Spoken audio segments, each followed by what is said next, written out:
And he said unto Abraham, Know of a surety that thy seed shall be a stranger in a land that is not theirs, and shall serve them, and they shall afflict them 400 years.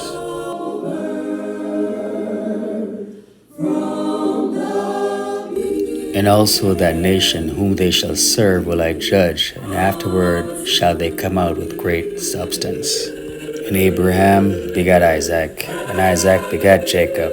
Jacob begat Judah and his brethren.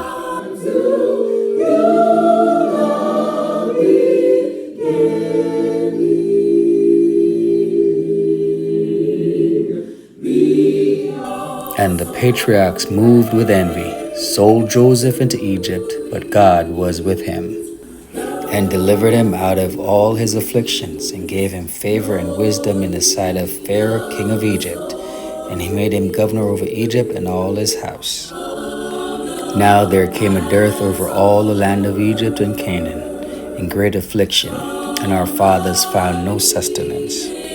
But when Jacob heard that there was corn in Egypt, he sent out our fathers first. And at the second time Joseph was made known to his brethren, and Joseph's kindred was made known unto Pharaoh. Then sent Joseph and called his father Jacob to him, and all his kindred, 75 souls. So Jacob went down into Egypt and died, he and our fathers. And Joseph died, and all his brethren, and all that generation. But when the time of the promise drew nigh, which God had sworn to Abraham, the people grew and multiplied in Egypt, till another king arose which knew not Joseph. And he said unto his people, Behold, the people of the children of Israel are more and mightier than we. And the children of Israel were fruitful and increased abundantly, and multiplied and waxed exceeding mighty, and the land was filled with them. Therefore they did set over them taskmasters to afflict them with their burdens. And they built for Pharaoh treasure cities, Pithom and Ramesses. And the Egyptians made the children of Israel to serve with rigor. And they made their lives bitter with hard bondage, in mortar and in brick, and in all manner of service in the field. All their service wherein they made them serve was with rigor. In which time Moses was born, and was exceeding fair, and nourished up in his father's house 3 months. And when he was cast out, Pharaoh's daughter took him up, and nourished him for her own son.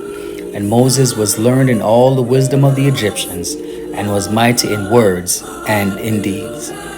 And when he was full 40 years old, it came into his heart to visit his brethren, the children of Israel. And seeing one of them suffer wrong, he defended him, and avenged him that was oppressed, and smote the Egyptian.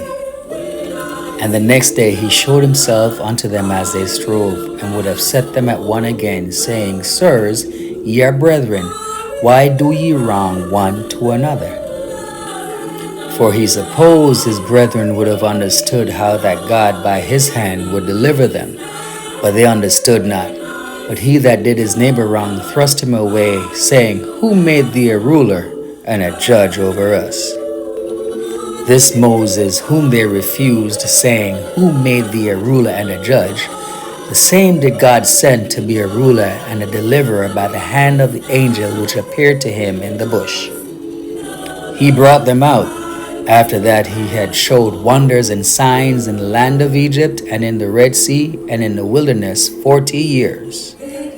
Ready for the feast. Are your shoes on your feet? Are your doors girded and your staff in your hand? We shall. This is that Moses which said unto the children of Israel, A prophet shall the Lord your God raise up unto you of your brethren, like unto me.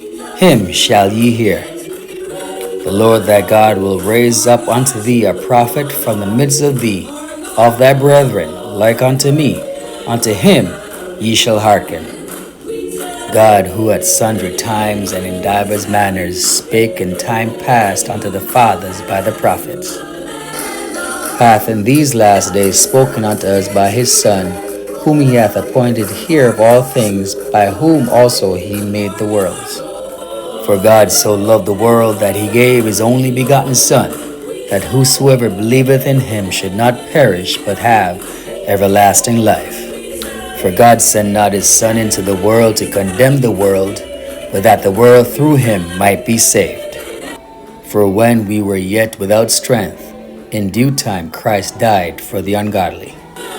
For scarcely for a righteous man will one die, yet peradventure for a good man some would even dare to die. For we have not an high priest which cannot be touched with the feeling of our infirmities, but was in all points tempted like as we are, yet without sin. But God commendeth his love toward us, in that while we were yet sinners, Christ died for us. But he was wounded for our transgressions, he was bruised for our iniquities. The chastisement of our peace was upon him, and with his stripes we are healed. All we like sheep have gone astray. We have turned every one to his own way, and the Lord had laid on him the iniquity of us all. He was oppressed, and he was afflicted, yet he opened not his mouth.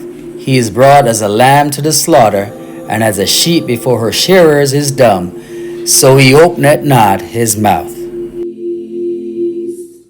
High priest of good things to come, by a greater and more perfect tabernacle, not made with hands, that is to say, not of this building, neither by the blood of goats and calves, but by his own blood he entered in once into the holy place, having obtained eternal redemption for us. For if the blood of bulls and of goats and the ashes of an heifer, sprinkling the unclean, sanctifieth to the purifying of the flesh, how much more shall the blood of Christ, who through the eternal Spirit offered himself without spot to God, purge your conscience from dead works to serve the living God? And looking upon Jesus as he walked, he saith, Behold the Lamb of God.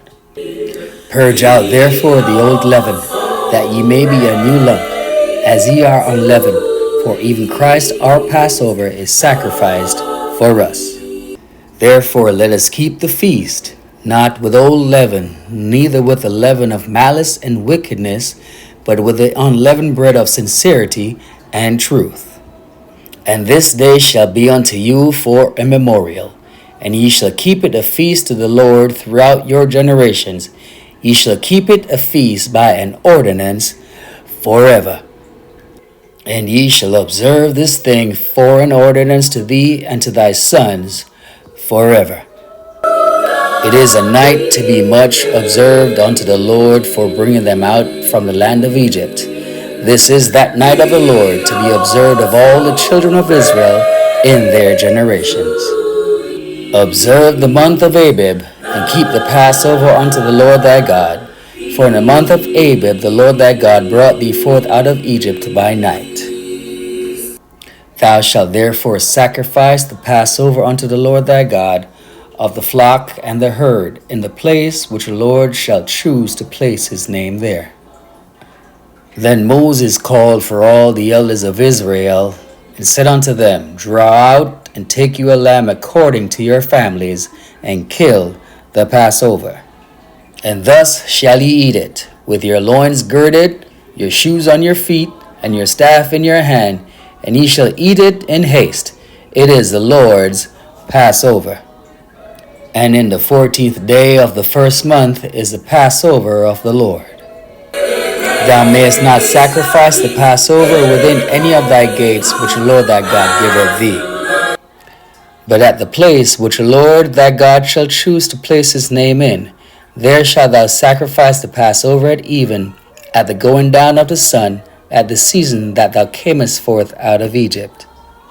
And ye shall say unto the good man of the house, The master saith unto thee, Where is the guest chamber where I shall eat the Passover with my disciples?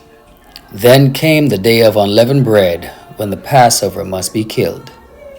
Now the feast of unleavened bread drew nigh, which is called the Passover.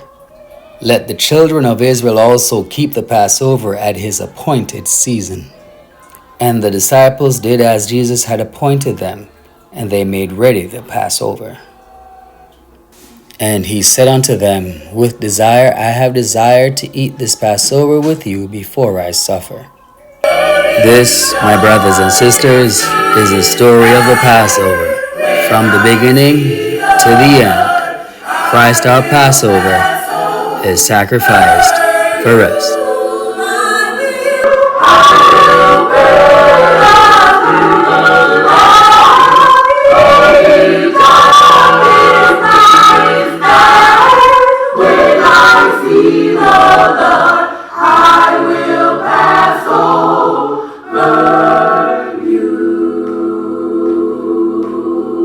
Get ye ready for the feast. Are your shoes on your feet? Are your doors dirty and your staff in your hand? We shall eat it in hay. We shall eat it in hay. I will pass through the land of Egypt this night.